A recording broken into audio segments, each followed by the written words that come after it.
Welcome to Board Gamers Anonymous, the podcast of board gamers in the insane fun we have at the table together. This is Chris. And this is Anthony. And this is episode 301, our listeners' top 20 of all time. We like to thank our Patreon backer, Yu Chen, for helping us bring you a brand new episode.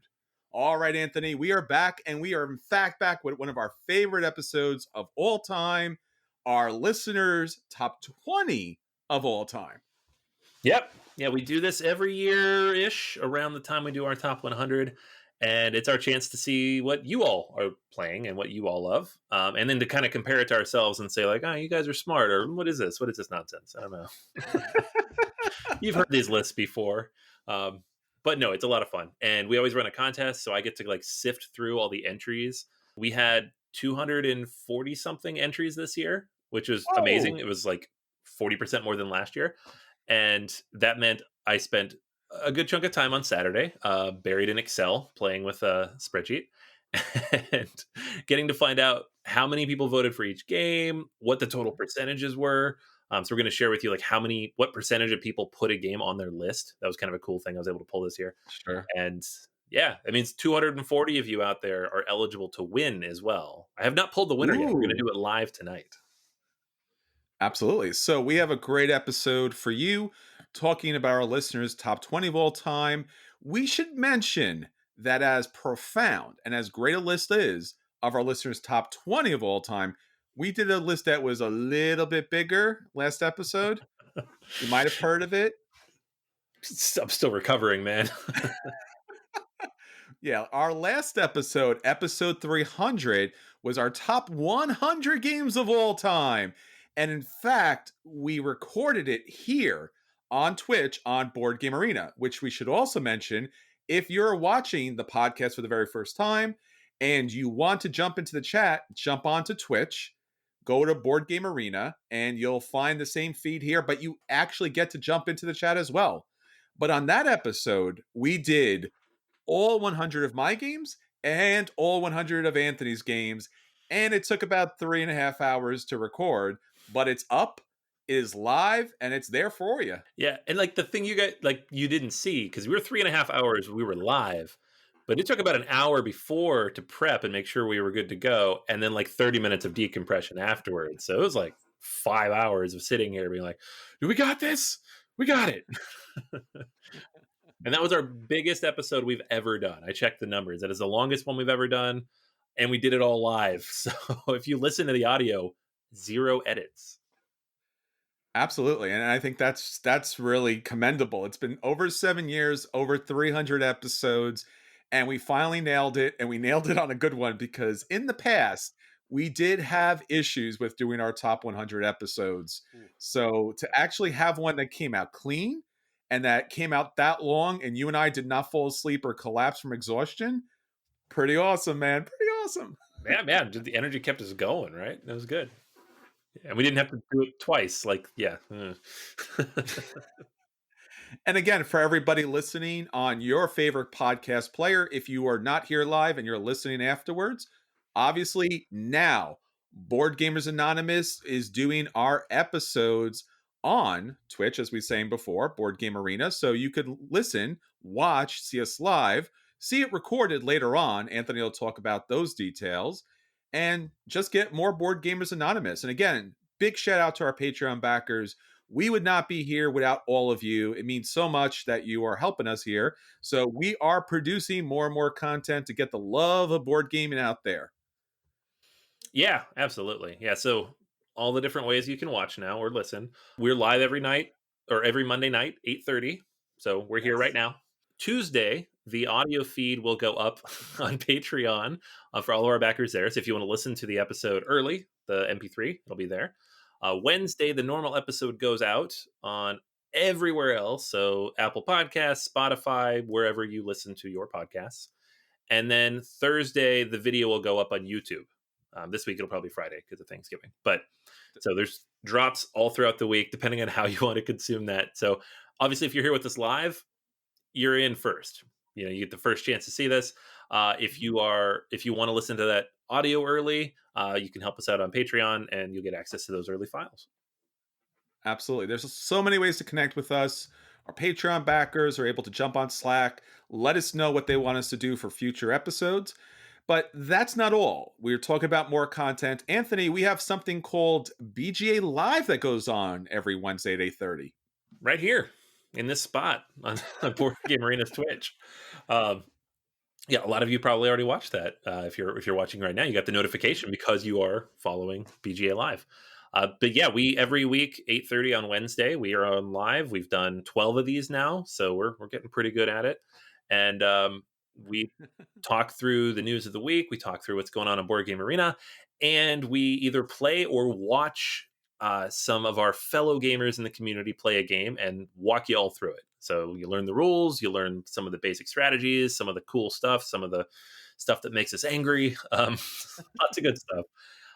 Yeah, and this week is Stone Age, so a classic worker placement game. And we're gonna have Hmm. friend of the show Jason Perez on from Shelf Ooh, Stories and formerly of Every Night is Game Night, which was I know one of our him. podcasts. I hope so because you're hosting the show with him. Uh, I'm not gonna be able to make it because of the holiday, but Jason's gonna step in because he's an awesome guy and help us out. Absolutely. And then a big shout out to our game master each and every Wednesday night, Russ, for putting the game together, and our friends at the Whole Card for joining us at the table and playing those games. If you'd like to let us know what you would like to see on upcoming episodes, so many places to reach us. There's just endless numbers of opportunities. Hopefully, in the future, we'll be able to be with you personally after this whole COVID situation lets down. But in the meantime, BGA is out there. BGA is live. We're doing a lot of good stuff, and we want to do a lot more. So hit us up, boardgamersanonymous.com.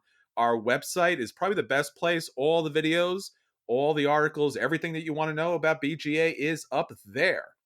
All right, Anthony. So that's what's going on with BGA, but we have a lot of other stuff that's going on. Our listeners are out there talking.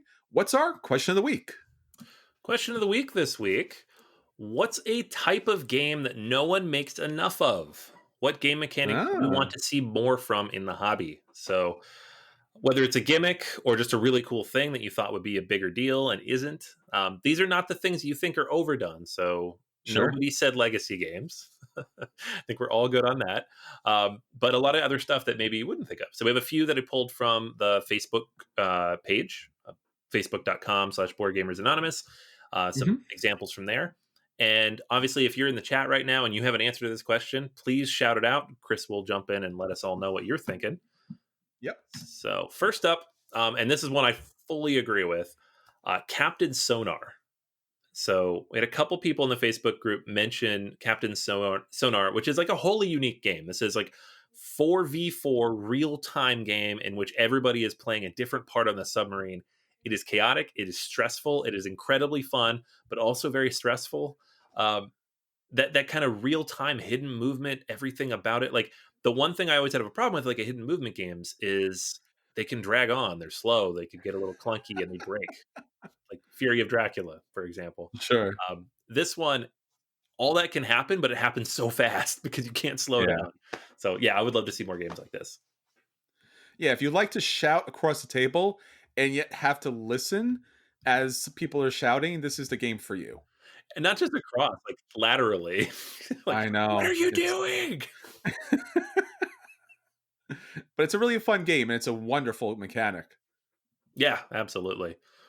All right. So another one that came up a couple times actually was Cloud Spire, or in general tower defense games. From Ooh. this is Cloud Spire. It's the biggest, most expensive, best produced of all the tower defense games that are out there. All a handful of them from Chip Theory Games. But Mhm. just in general, like some of those video game genres, like tower defense or MOBA, that they nobody's really quite mastered yet. I know there's a few out there that people say do a really good job, but I don't feel like any of them are mainstream, right? And there's certainly not a lot of options. Yeah, I think this was a game mechanic that just blew up when I was a kid, and I used to play so many of these games. This was way back, I would say, Warcraft 3. They used to have these mods, and that's what we played all the time. They used to, it was incredible. And then to see this come out in board game form is so much fun. So we could definitely use a lot more of this. Yeah, it'd be cool. All right. I know this one's a favorite of yours. I've never played it actually. Palaces of Carrera. Ooh. And I think just that central wheel mechanic, right? I haven't played it, but I have like looked through the rules because I've tried to track down copies, and I'm like, this looks cool, Yeah, and again, it's just the idea of this physical mechanic that actually the resources become cheaper. So it's a little bit of press your luck if you're going to be able to get the resource that you need. And you can see on this map here the idea of these different colored stones that go for different building types. And as it ticks down, everything becomes cheaper and then free. So, yeah, I think we could see a lot more of that out there. Aura Labora is kind of close to that, where the resources become more plentiful as the wheel spins. So, yeah, I think everyone's a big favorite of wheels. So, until we get the Pop-O-Matic bubble, it's all about wheels, man. The Pop-O-Matic. Nobody mentioned the Pop-O-Matic. That's yours, That's right? mine. Yes. All right. This was a funny one, so I had to throw it in there.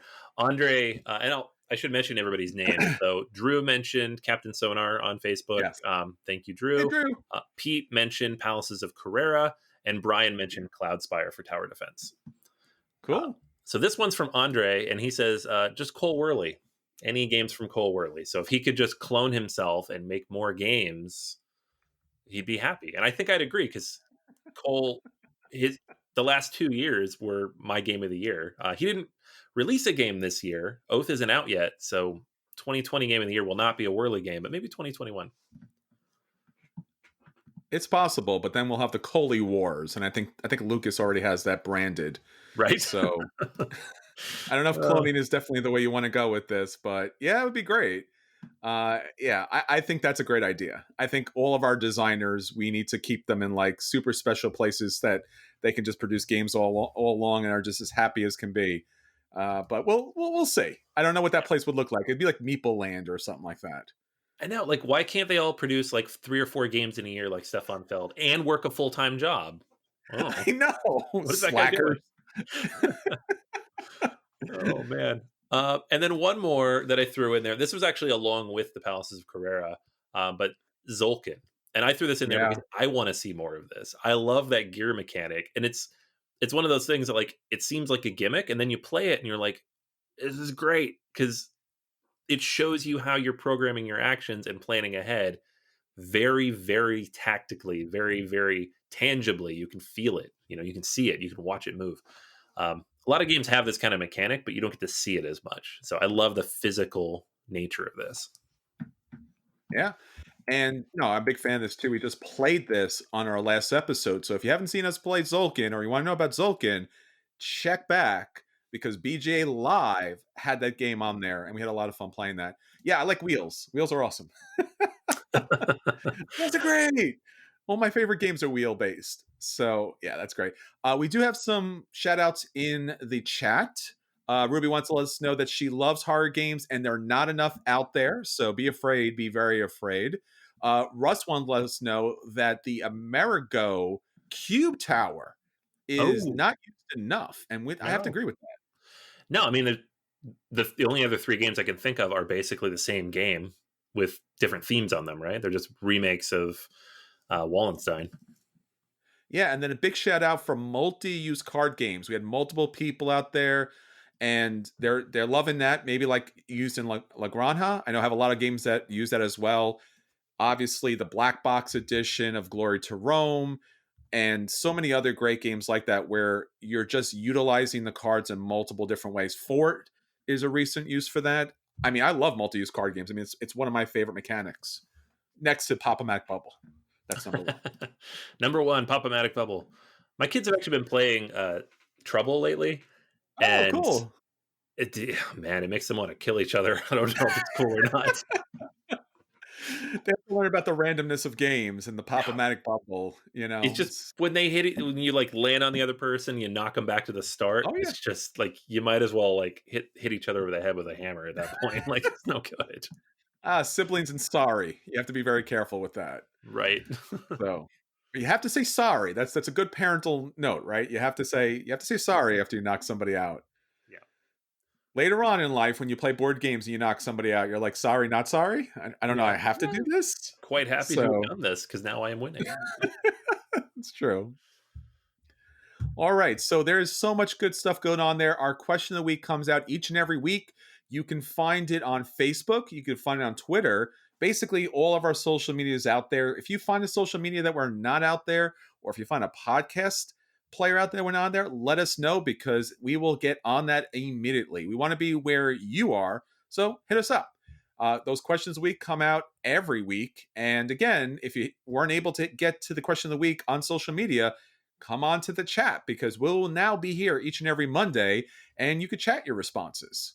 All right, Anthony. So that's it for our question of the week. Again, there's so much to talk about, but we'll talk more about it this coming Wednesday at BGA Live, 8:30 Eastern Standard Time. My friend, we have a feature review.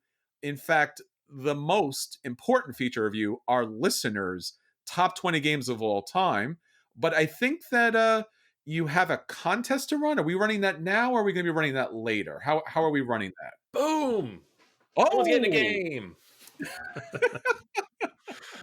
Yep. We like I said, we got 240 people. I got to pick a name out here. I'm excited to do it. There are a small number of people who specifically wrote in their thing they don't want the game. Give it to someone else. oh, So that's so if that sweet. pops up, I will draw a different name. But You guys are awesome. You're like the best listeners out there.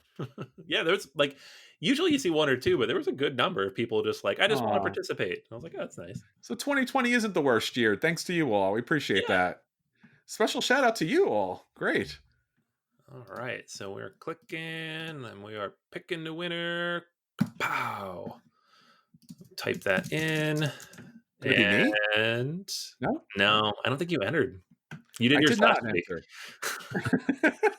And the winner is drum roll, but don't actually drum roll to break the mics. it's Damian it's air Perry. drum roll. Who? Congratulations, Damian Perry. You are winning a Jimmy game Perry. from the list that we're about to provide. So you'll get to pick one of these 20 games. I believe they're all in print. I believe they're all accessible. So you should be able to just pick whatever you want from the list. So if Awesome. you're watching or listening, congratulations. If you're not, I will email you shortly. Very cool. Congratulations, Damian. I hope this is a great list for you. And hopefully there's some great games in there. So hopefully this will be a big prize for you. We run contests all the time. So again, obviously hit us up. The year's coming to an end and hopefully we can run a lot more. So congratulations, Anthony. We got a huge list. We got a fun list and we got a list that I hadn't seen before. I know that you had gone and crunched all the numbers. I did. There were 730 unique games on the list, I believe. So That's a few out of games. 200 some odd people, so obviously there's a lot of overlap, but at the same time, it was a lot of games. So I compressed all of that, counted up how many times each game was mentioned, getting all the different permutations, and blip, here we go at the top 20. All right, so if we're ready to roll, let's roll with number 20. Underwater cities. Woo! This was chosen by 13% of the people who filled out the form. And it is, well, we both had it on our top 100. For you, it was way up there. For me, it was, I think, in the top 50. I say way up there. It was your number one, right? It was my number one. Big spoiler alert. In case you haven't listened to episode 300, then why are you here? Go back, listen to episode 300. We're going to spoil all the things for you. Yeah, probably, because we're going to talk about these. There's a lot of top 10 games in here. But yeah, Vladimir Suchi's most recent, well, semi most recent. His new game is out in Europe, but we don't have it yet. Release and kind of the terraforming Mars killer for a lot of people. Probably for you, not for me, based on our Definitely for ratings. me. But yeah, I mean, this is definitely shot at the list for a lot of people, I think. Yeah, this is my number one game for this year. I mean, there's so many reasons to talk about it. Like Terraforming Mars had done such a great job, but it was missing a couple of things. And then came along Underwater Cities and really streamlined the design and gave us an opportunity to actually, I guess, underwater landscape slash architecturally futuristic biodome kind of world building situation. And it was fun. Did I mention the fun? It was a lot of fun too. That's So, the part that and the matters. recent, yeah, and the recent expansion just blew the game up.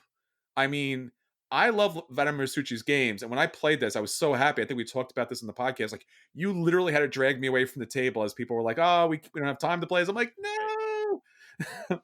But this was a game that I think is only gonna get better, and I think it's only gonna go higher on our listeners' list because there's just so much good to this. So, my number 1, your number 30, still good, but number 1, baby, Underwater Cities. Yeah, yeah. I'm glad it made the list because it was your number one.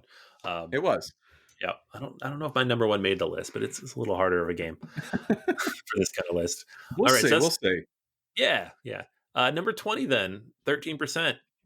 Number 19, also Uh-huh. at 13%, Seven Ooh. Wonders Duel. Ah. Yeah. So this was it still is obviously one of my favorite two-player games of all time. It is a spectacular re-envisioning of Seven Wonders, a game that technically had a two-player version, but why would you do it? It wasn't very good. And so when they announced this, I was like, we'll see. And it turns out, no, they nailed it. This is amazing. And I've I don't know. It's funny. I don't feel like I play it that much, but I think it's just because it's so short. I think last time I checked, I'd played it like 40 or 50 times. So I've definitely gotten my fair share out of Seven Wonders Duel. Yes, and ironically, I guess this was your number 19 and my number 27, so you nailed it right on the spot. Ooh, man. Yeah. Right in there with you guys. It was great. Yeah, I love Seven Wonders Duel. It's quick, it's fast, it offers so much of the flavor of Seven Wonders. You feel like you're building up a civilization mainly on those civilization cards. And the expansions, the new one just recently came out. Haven't gotten a chance to play it yet, but it adds just so much more to the game. So, one of the best, if not the best, two-player games out there in a small, tiny form. Yeah. Yeah, it's fantastic. All right. So next up on the list is naturally Seven Wonders at number 18. So if you got What are Duel, the you got Seven odds? Wonders. And so the question then is, which one got the most votes? Hmm. They had exactly the same amount of votes. So I don't know if the same people put them on their lists or what Wow. happened, but alphabetical order meant that Seven Wonders got a higher rating because it didn't have the subtitle. But they Gotcha. are I came effectively first. tied. Yeah. So yeah, 13% again. Seven Wonders is it's funny. This game, the first time I played it, I didn't love it, but I think it's because this type of game, really any drafting game, if you don't know the cards well, if you don't know what's going on in there, what's going to come out, it's a little overwhelming. Once I played it two or three times, I absolutely loved it. It's probably one of the sharpest turns I've had with a game from like where I started to where I've ended up. Because now it's on my top 100, but when I started, I was like, man, this game sucks. Obviously, I was wrong, and I'm glad I kept playing, and that Chris kept telling me it was one of the best games ever made. So One of the best games ever made. yep. And those expansions really helped. I think the first time I played with leaders and Sure. cities, it was like, whoa, this is much better. Absolutely. For me, it was my number 27. It had been my number 1. I think they just stopped producing expansions where it just kind of fell back, but recently the reprint came out. You can play Seven Wonders and Seven Wonders Duel on Board Game Arena. I should mention that. Yep. Obviously not Underwater Cities yet. Come on guys, Oh come my on. God, that'd be But amazing. but we should also mention so number 27 for me, again, the expansions really make the game great, and for you Anthony, number 61. Yep. So a little bit behind on that, but we'll let you get away with it for now. Yeah, I don't play it as much as I would like, but yeah, I Yeah, still you dig need the it. I have a people. copy. So all right, moving on to number 17 on the list. Marvel Champions. 15% of listeners. You guys are awesome. I didn't know this game had actually blown up this much. I knew a lot of people liked it. I didn't know 15% that 35 some odd people were going to put it on their list. And they did. And this is up there on my list as well. It's not my number one LCG, but I think it's my number two. It's a little lower rated than Arkham, but Hmm. I don't know. Like the first time I played it at Gen Con last year, it clicked with me immediately. It's quick, it's fast. The rulebook is short and accessible, unlike almost all of their other LCGs. It has at this point now like a dozen different heroes you can play as, several different enemies you can fight, and they're starting to work in the story elements that I thought was missing at first. It's just if you like combat, if you like the actions and the chaining that go on in these type of games, this is the best version of that. If you want the story stuff, maybe not, but that's what you get with Marvel Champions. Yeah, it did make my list. Probably would make my list if I had more opportunity to play it. I did find it a little samey, and again, it was one of those things that Arkham Horror came out, and it was just such a huge game, and it was so thematic, and the idea that all the things continued on. That Marvel Champions was good. It for me at least, it wasn't better than Arkham Horror. For you, it was number 62, which is still pretty profound considering when it just came out. Yeah, no, it of those 3, including Lord of the Rings, it's the most played by me in the last year by a lot. I've played it a lot. So, and I still get all my subscription stuff for Arkham Horror. I just don't play it as much because it is a bigger investment. It's like it's a story thing. It's a big thing. You have to sit down and do it. This one is just like, oh, I'm going to knock this out real quick. I'm going to beat up on the Green Goblin for like 20 minutes, um, which I do quite regularly, or get beaten up. All right.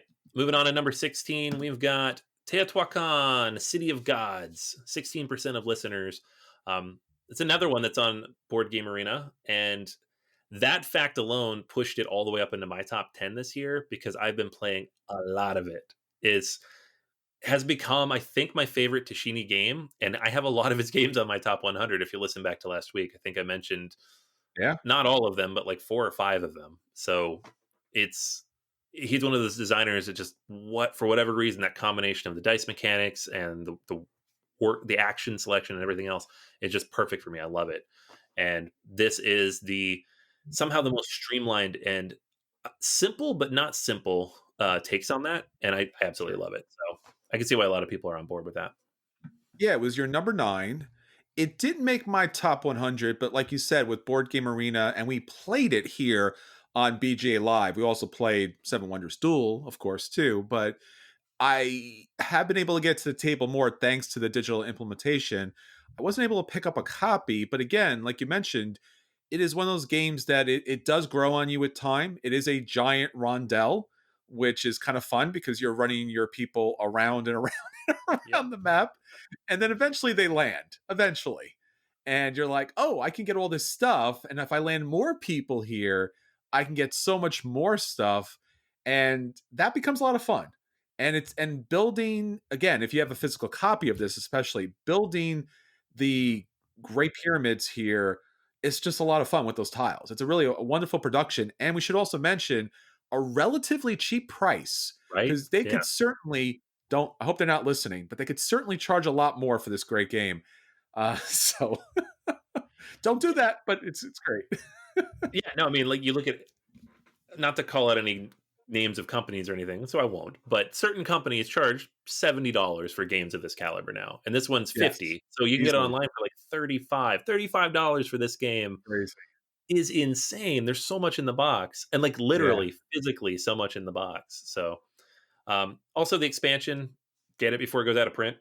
It's really good. Add some really cool like asymmetrical stuff to it, where you get like a really cool bonus that makes you more powerful in one area, but then also a detriment. So maybe you can take certain actions twice, but you're not allowed to take other actions at all, which is it actually twists with your brain a little bit. It's hard to wrap your head around, but there's a bunch of them in the box. There's like 10 of them, I think. So lots of different ways to play the game.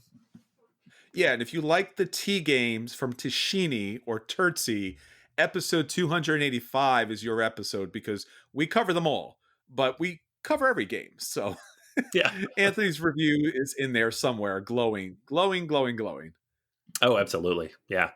All right, moving on to number 15, Great Western Trail. This is Alexander Pfister's top rated game. And as such, our listeners absolutely love it. 16% of them put it on their list, about 40 people.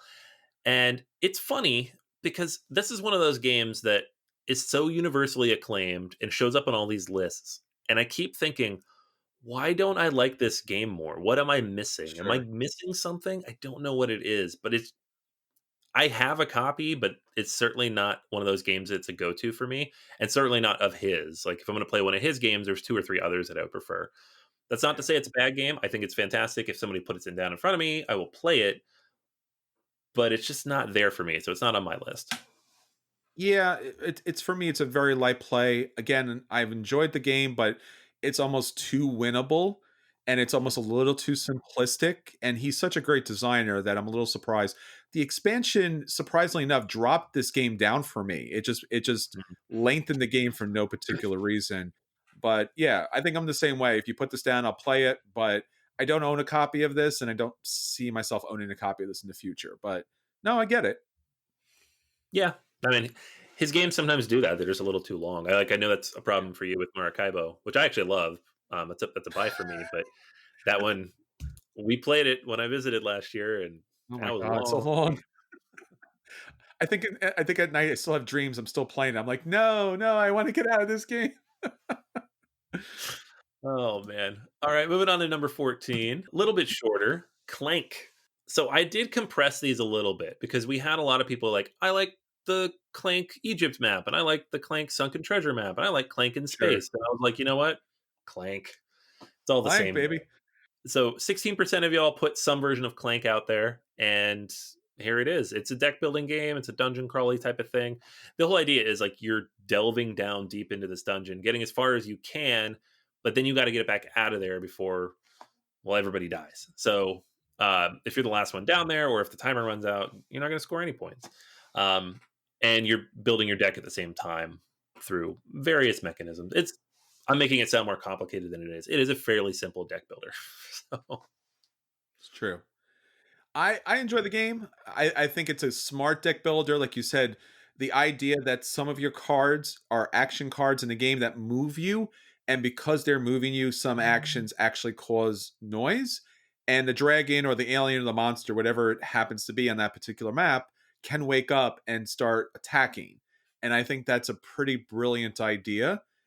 It's not on my list just because it's still good, but it's not necessarily better than the Dominion class. Like the deck building there is just better. This deck building's okay. The board mechanic is great, so it kind of evens out for me as far as that's concerned. Didn't make my list. I don't think it made yours either. no, this game never really did it for me. But to be fair, I'm Yeah, not really a fan of these lighter deck builders at all. Like, I don't think any of them are on my list. Dominion, Tyrants of the Underdark, Ascension, they're all fine. sure. I'll play all of them. They're all Yeah, good, but I don't love any of them. So it's just not a mechanic. I've played all of them and enjoyed them. Like you said, it's one of those games. If you put it on the table, I'll play it because it's a solid game. Yeah. If you throw enough mechanics on top of deck building, like a Mage Knight or a Lost Ruins or something, I'm all about it. But yeah, the basics not so much. Yeah, it reminds me of Trains. Remember Trains? Oh yeah, Trains That is was great. Yeah. yeah, that was deck building with a map. Yeah, it was good. All right, number 13, same thing as Clank. I dumped all the versions together. Azul. 16% Ah, of people had some version of Azul. The base game definitely had the most votes of those 40 or so votes, but there was a fair number, Summer Pavilion in particular. I think the middle one, Stained Glass of Sintra, kind of is getting lost a little bit. Even though it's a really good implementation, but only a couple people mentioned that one. But this is the abstract of abstracts for the last like 10 years or so. Like by yeah, far one of the top selling, best known, most recognizable. Like that picture, those tiles, if you show that to somebody who's a board gamer, they know exactly what they're looking at, right? sure. So, and there's a good reason for that. It's very accessible, it's very family friendly. You're Yeah. taking some tiles off the center factories, you're putting them down on your board, you're trying to score points with it. Boom. It's true. This was your number 89, but you had the third version up there. Yeah, I like Summer Pavilion the best of the three, but I like all three. I own all three. So, I own two of them. I haven't played enough of number 3 to put it on my list, and none of the Azuls made my list, but they're all really good. They could somewhere be up there. The second one, the Glass game, is my favorite out of all three. the columns, right? Yep. The columns. It just looks pretty, and they look like candy, which is kind of dangerous. Be careful of your kids, man. Yeah, yeah. The third one has the benefit that they don't really look like candy and they're kind of sharp at the ends. So I don't think anybody would put those in their mouth. Second one's the best. God. Yeah, yeah. It seems edible, but they're not. All right. So moving on to number 12 here. Castles of Burgundy. We I've heard have of this game. you have. Tell me about Yes. it. 17% of people pick this one. So 45 or so people. And just straight up Castles of Burgundy. I did not include the dice game or the card game here. We had a few mentions of those, but Oh, I think we consider those different enough. They're not versions of the same thing. They're different games. I So this agree. was legit just the Castles of Burgundy, Stefan Feld's best known game. And yeah, I could see it. It certainly it's the easiest one for me to get to the table. I own Mhm. almost all of his games, and most of them are hard to get to the table because some people are just not Stefan Feld fans.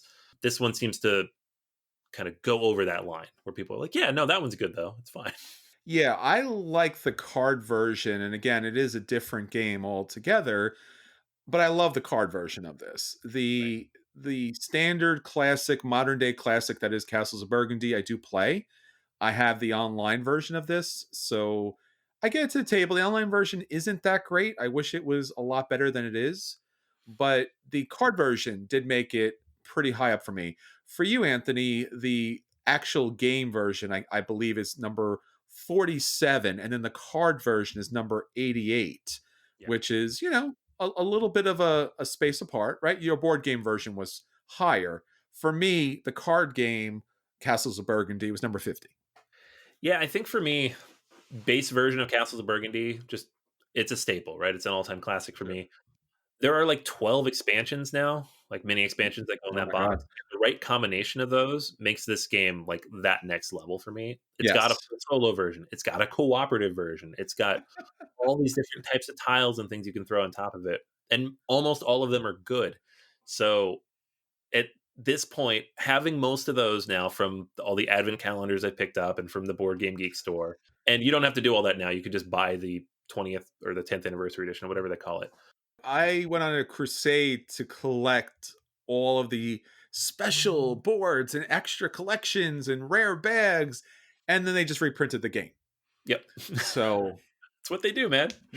maybe for that reason alone, it didn't make my top 100. But I like the game, do like the game, but the card game is so much better. So that's why it's got my number 50. But the board game itself didn't make my top 100. I can see that. Number 11, Root. 18% of listeners. This one is, I know it's way, way up on my list. We just talked about Cole Worley, how he had 2 years in a row, my number one game of the year. The other one was PAX Premier. This one just keeps getting better because they keep adding content to it. So you got the base game where you've got your Woodland Alliance and your cats and your birds and your vagabond, and then they threw in some lizards and the otters, and then they're like, more. Let's throw in these crazy birds who blow stuff up, and we'll throw in these like moles who build out like anywhere they want. And then there's multiple boards and multiple decks of cards, and there are legitimately, I think, 30 different ways to play this game now. And I haven't played them all, but every time I've played, it's been a story. It's just been a fun experience. So Root is fantastic. The digital implementation of this is amazing, very Sure. well done, and it keeps moving up my list. I keep forgetting that there's a digital implementation of this, which I obviously need to now play Yeah, because the board game version, I don't own a copy of it. And I've played it several times. And again, it blew up. My game groups were playing this around the clock, but it is a hard teach because you are teaching asymmetrical player powers, characters, and it does take some time. So that's why I didn't make my top 100. Anthony, I mean, you're number 4. yeah. So well deserved. Definitely needs to be up there if you can teach it and get it to the table. For me, especially with all the expansions, I feel like if I did get a copy of the game and the expansions, it would be a lifestyle game for me because I think that you would certainly play it all the time and nothing else. So be warned, it's a great game. I could see that. Yeah, it's funny though. Like people, they it is a little bit harder to teach than a normal game, but it's nowhere near as hard as like any other multiplayer asymmetrical game I can think of. Because you look like a Vast or a coin game, and those things take forever to teach people how to play. The core mechanics of this are generally the same for everybody, and then you just have to layer on the stuff that's different. So you're not wrong, but I feel like Yeah. for me, it's not quite as bad as some of the others. Okay. All right, number 10, Orleans, 18% of listeners. This is it's a bag builder. You got these little token doodads. You pull them out and you place them in various different places. This is like in my head every time with this game.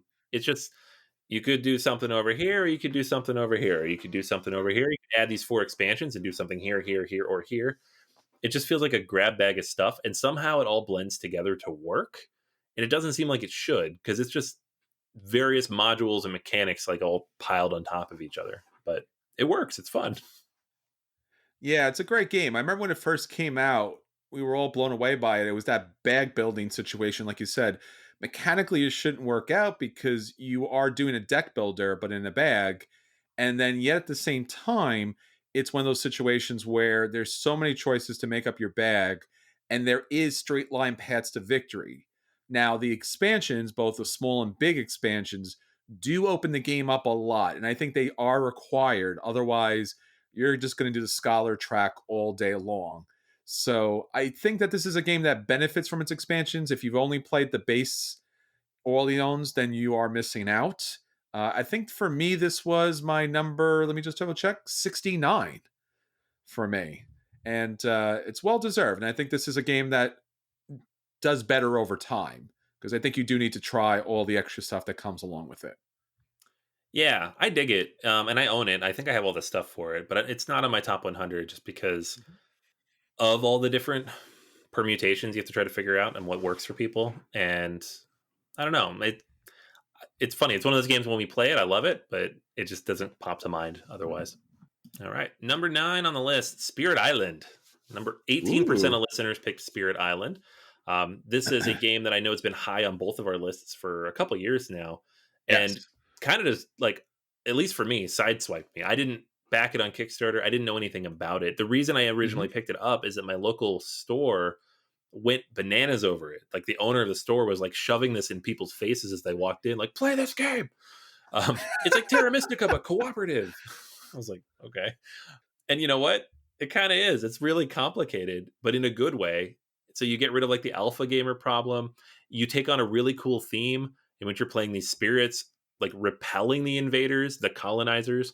Got all these different variables that make the game like almost infinitely replayable because you have multiple spirits, plus the expansion on top of that, plus the different difficulty levels. It's a game I've nowhere come close to playing all the different versions of, and every time I play it, it's a memorable experience because of that. So yeah, it definitely deserves to be up here. Yeah, it's your number two, which is fantastic. It was my number one last year. It's my number 37 this year. There's just been so many great games that came out for it. I've played it to death. I even played the online version with you, and we played that a bunch. I'm still waiting for the expansion stuff. I think that's what it needs to kind of bring it back to the table. But it is a big reversal of all of those European colonization games out there that's all about, hey, there's a native land. Let's take it. Yeah.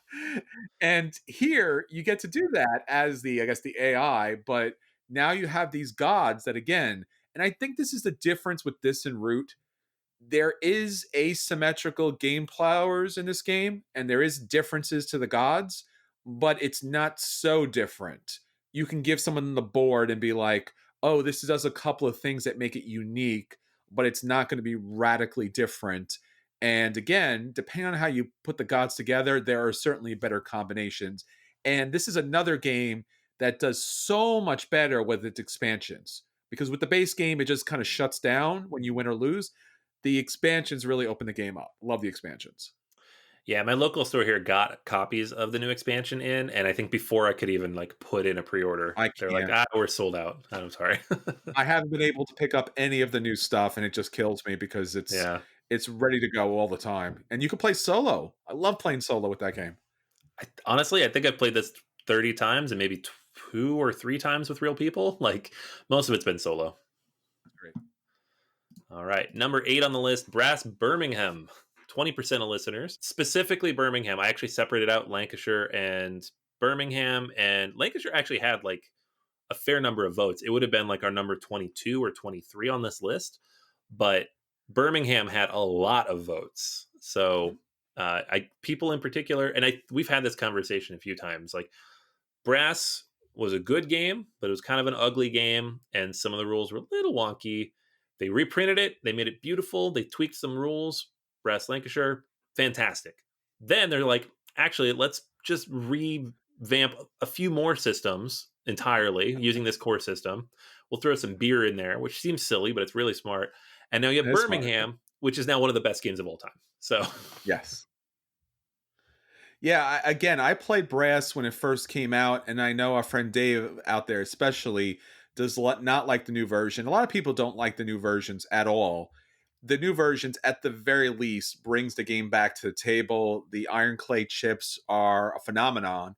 I actually picked up a bunch back in the day, but I didn't back the Kickstarter, which again I'm kicking myself about because again I played the base game and I was like, this is okay, but the revisions with Birmingham really does it for me. I think it's really a profound game, and again, who would have thought that this would be a game that would be so long lasting and just have such a cultural impact that it was out there for so long, people played it, and it really didn't do much. I mean, it was still up there, but now with the new reprints and the new versions out there, it's blown up the chart. I mean, for me, it's number 51, but this is a game I would never turn down to play.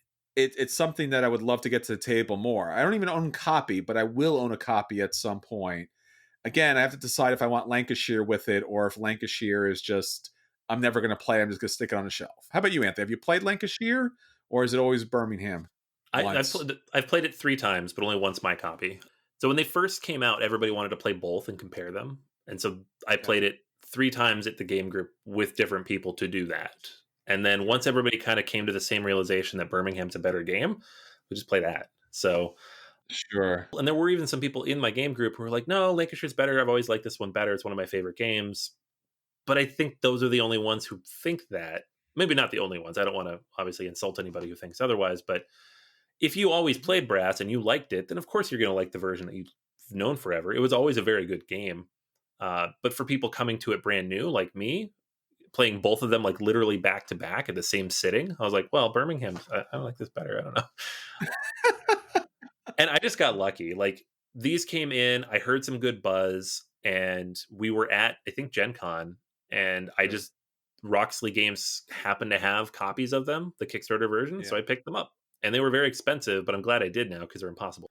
I also wanted to mention too, because I feel like Brass, Birmingham, and Lancashire, these are the games, and correct me if you think of anything that came out earlier, but these are the ones that started off this whole thing of bringing back an older game that didn't really get a ton of play and revamping it to the point like like Yedo Deluxe Edition, or recently like Grand Austria Hotel, the Deluxe Sure. Edition, or the Stefan Feld collection now, where they're revamping everything on Kickstarter and then selling it for a boatload of money, right? Yeah. It's true. And again, I mean, board games in the last 7+ years that we've been doing the podcast went for like I would say around $40, maybe to 50, and 60 was the high. And now we're looking at anywhere between 70 and $100 for a board game.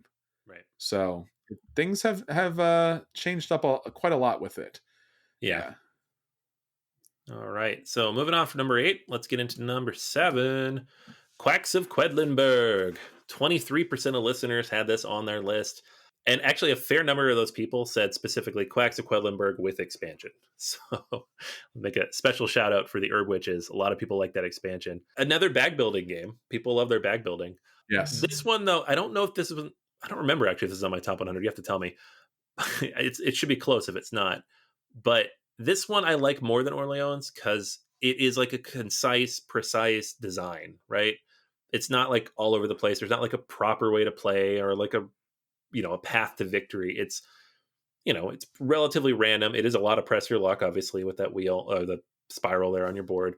And it's very family friendly, despite having enough in there to be kind of strategic. Like I can play this with the family and they get it and they have fun with it, but I can also play it with you or literally anybody else, and we can also have fun with it because we can min max our heart's content, and do all the math. From Wolfgang Warsch, who just released so many games so quickly, this is like the one that really still stands out. Yeah, it made my number 65. It didn't make your top 100. And I think at the time when we were looking at our joint list, I remarked that it didn't make your top 100.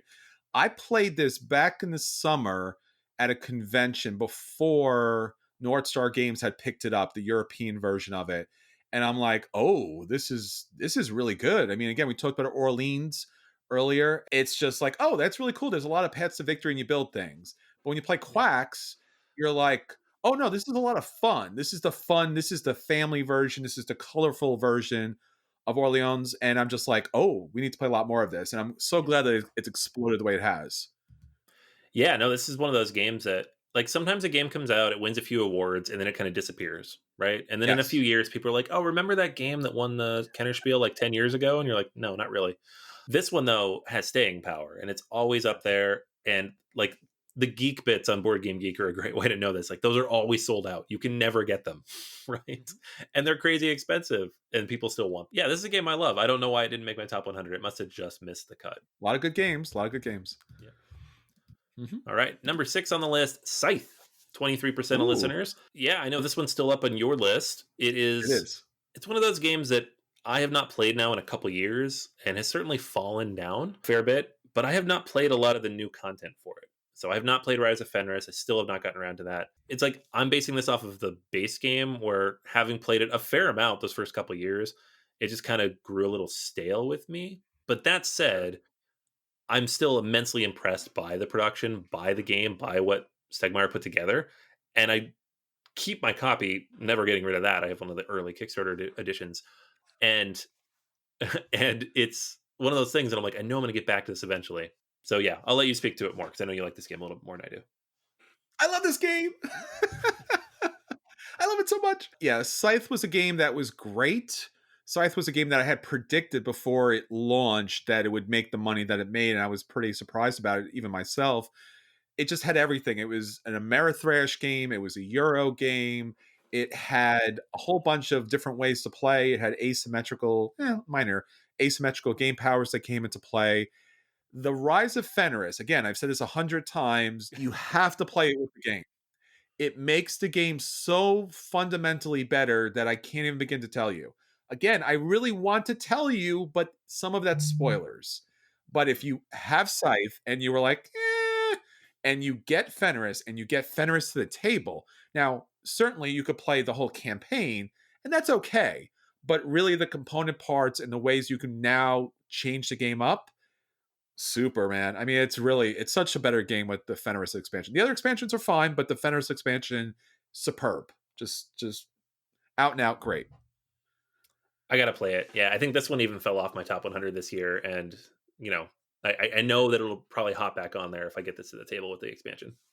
Yeah, it's number 14 for me. And I think at one point it was even up as high as about in the top five at least.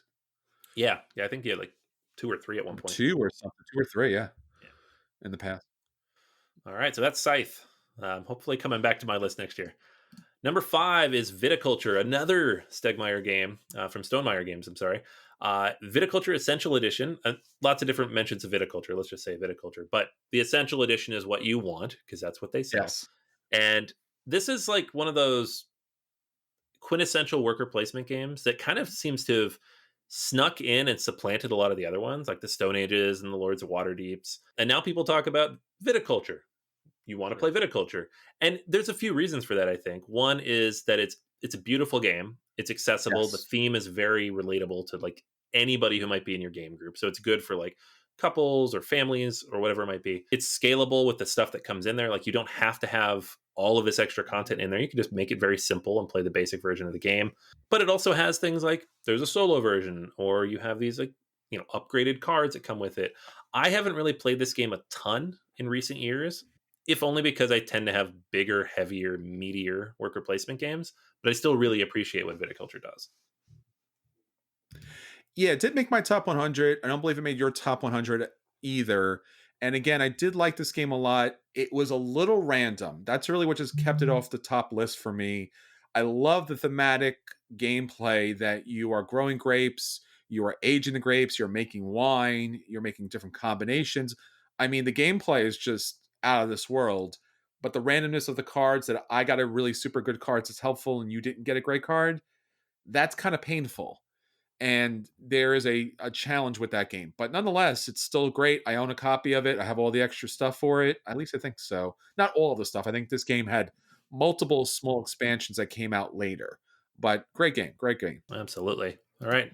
On to number 4, one that I know is on both of our lists, Concordia, with 27% of listeners selecting it. This one, again, there was a few mentions of like Concordia Salsa or Venus or whatever. I kind of consolidated them all. It's the same core mechanic. But this is Matt Gertz's best known game, I would say. Yes, And absolutely. it's fantastic. A lot of games have now started to use this mechanic. And honestly, I can't even remember how many different permutations of this are with all the different expansions now. I certainly have them all. I've not played them all, but Yeah, this is a great game. It's one of those ones that if I've had a couple people over the years be like, "Do you own Concordia?" And I was like, "Oh yeah, I'm gonna bring it next time," because it just never pops into my head to bring it. But whenever it comes up, I'm like, if I have people who want to sit and play this game, I will absolutely play it. So yeah, Concordia. Yeah, Concordia again, and I've talked about this for years. It's the game that I don't own because all my friends own it, and I would Yeah, love to own a copy. But if I did own a copy, it would never get played just because everyone in my game group has it. We play it all the time, and I've played every map. I played Salsa. I played Venus, which is the co-op version of the game, which is really under the radar. No one plays the co-op version of it where you have like two-player teams, and that's a lot of fun too. But again, everyone has a copy of it, so I don't know. I mean, for me, it's number 19 of all time, and it probably even deserves to be higher if I got to marvel at the box on a daily basis. I think for you, Anthony, it's actually a little bit higher on there. Number 54, in fact. sounds about right. So great game, should be in your collection as well. All right, number three, getting up there. We've got Gloomhaven because Gloomhaven's gonna Gloomhaven. What Gloomhaven does, man. It's what it does. It's on every list. You can't have a list like this without Gloomhaven there. This is the number one game of all time on Board Game Geek, and so therefore there must be many people who love this game. In fact, 28% of our listeners have it on their list. There were a few mentions of Jaws of the Lion as well. I did not include that in this because I don't know. It didn't make a difference bumping up from third to second, and uh, the games still feel somewhat different. I know they're separate entries. It's a weird line, but either way, this is Isaac Childress's big, massive, epic take on dungeon crawling, and by epic I mean epic. We're talking like 100 plus scenarios, plus the expansion, plus the second version coming out, plus Jaws of the Lion. If you liked Gloomhaven and you want this to be, your lifestyle game, it can be. There's years worth of content in this box. I know exactly one person in all the gamers that I know who has finished all of it and is waiting feverishly for Frosthaven. Most people have gotten about halfway through and then they move to a slower cadence because it's a lot. I'm about 25-30% through. A lot of that solo. I still love this game. It is on my top 100. It's pretty high on my top 100, I believe, It is. but have not played it a ton in recent Sure. months, years, just because there's a lot there, and I feel like I've gotten a fair amount out of it. So it's one of those funny games that every time I think of it, it makes me happy, but I don't always get it to the table. It's certainly one of those games that you can't argue is a bit of genius, a kind of masterpiece. There's no argument there. For me, it's just it overstays its welcome because it's a lot of the same over and over and over again. And again, that's not a fully fair review because I've only played about 40 some odd missions in there, and there's still more to play. But again, I wanted more than hack and slash, and the game doesn't let you do that, but it has so much other stuff to it that is revolutionary that's why it's number one on Board Game Geek of all time. Anthony, for you, it's number 14. For me, it did not make my top 100. Yeah, and this was higher for me a couple years ago. I think it was up in like the top five, so it has fallen a little bit just from lack of play, if nothing else. But uh, There's a list where it's not on. It's not on there at all. right there, you go. That's true. What are you doing? I did a thing. Oh, got to be different. All right, number two on the list. Some of you guys are probably guessing what these last couple games are. No one Um, knows. Does the no one chat know? Do you knows. know? Yeah, right. Put in the chat if you think you know. This one shouldn't be a surprise. This was actually our number one the last time we did this list. We ran this survey last year. This was the number one game. Did fall down a little bit, but still a ton of people selected it, and that's Wingspan. So Yes. 30% of people, about 65 or so lists had this, and yeah, it's Wingspan, right? This was the game of 2019. Uh, it was everywhere. It was all over anything board games. It won every best of list. It was in the New York Times everywhere, Scientific American everywhere. So it's not surprising that almost everybody's played it at this point. It's finally easy to get a copy. It's relatively in print most of the time. It took a little over a year to get there, but they got there.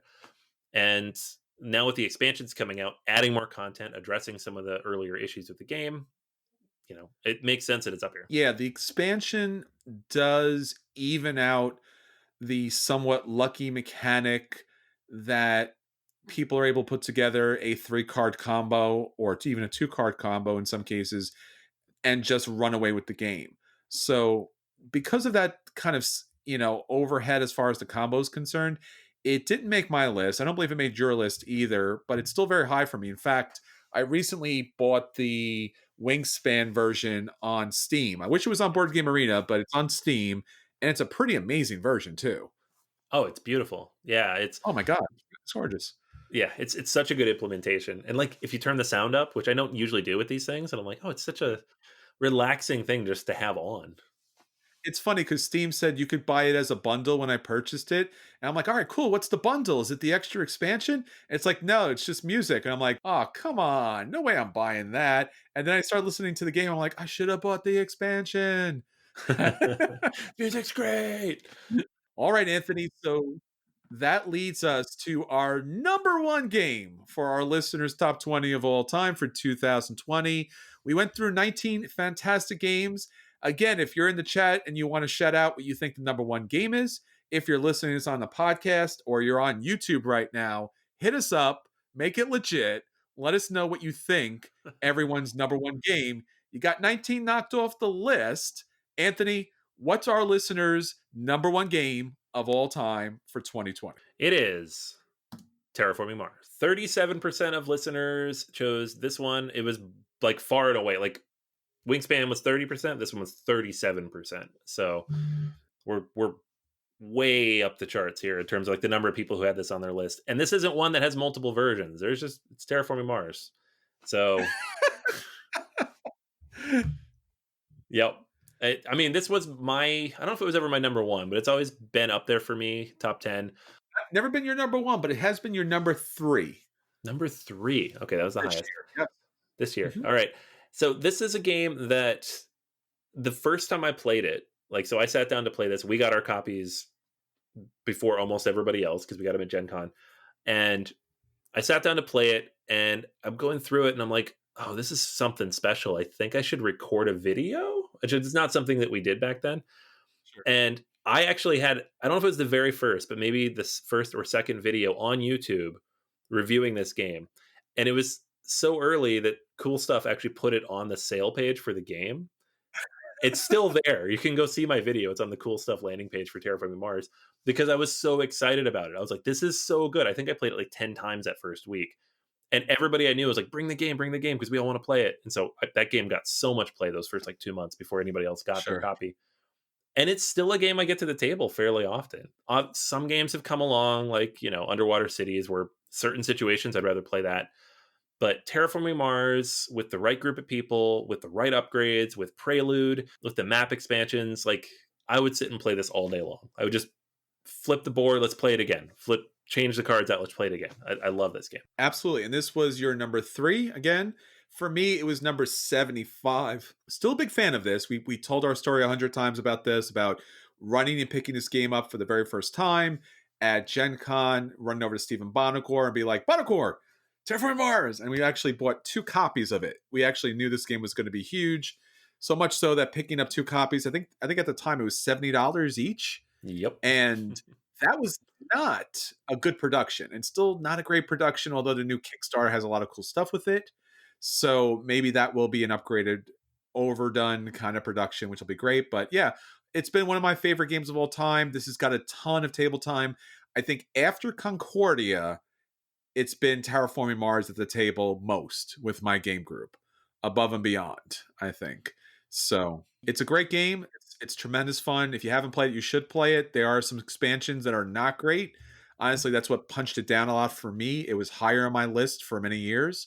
But overall, a great game. And our listeners' number one game of all time for 2020. It was a lot of fun. And obviously, we know how much work it is to go through and pull out your top games because we just did it. So we appreciate everybody who did that, who didn't already have that list ready, especially who had to go find those games. So thank you so much. Again, congratulations to our winner, Damian Perry. Again, we'll be reaching out to you. And if you didn't win, just make sure you check out the next contest. We do these fairly often. Absolutely. We will have BGA Live this Wednesday at 8:30 p.m. Eastern Standard Time.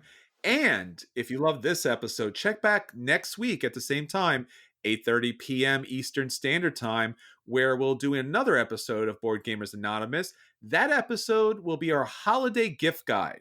You definitely want to check in there. There's going to be some great sales, some great opportunities to purchase some of the great games out there, and hopefully get some great games to the table.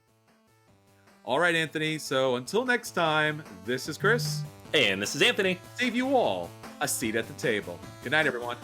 Night. Bye.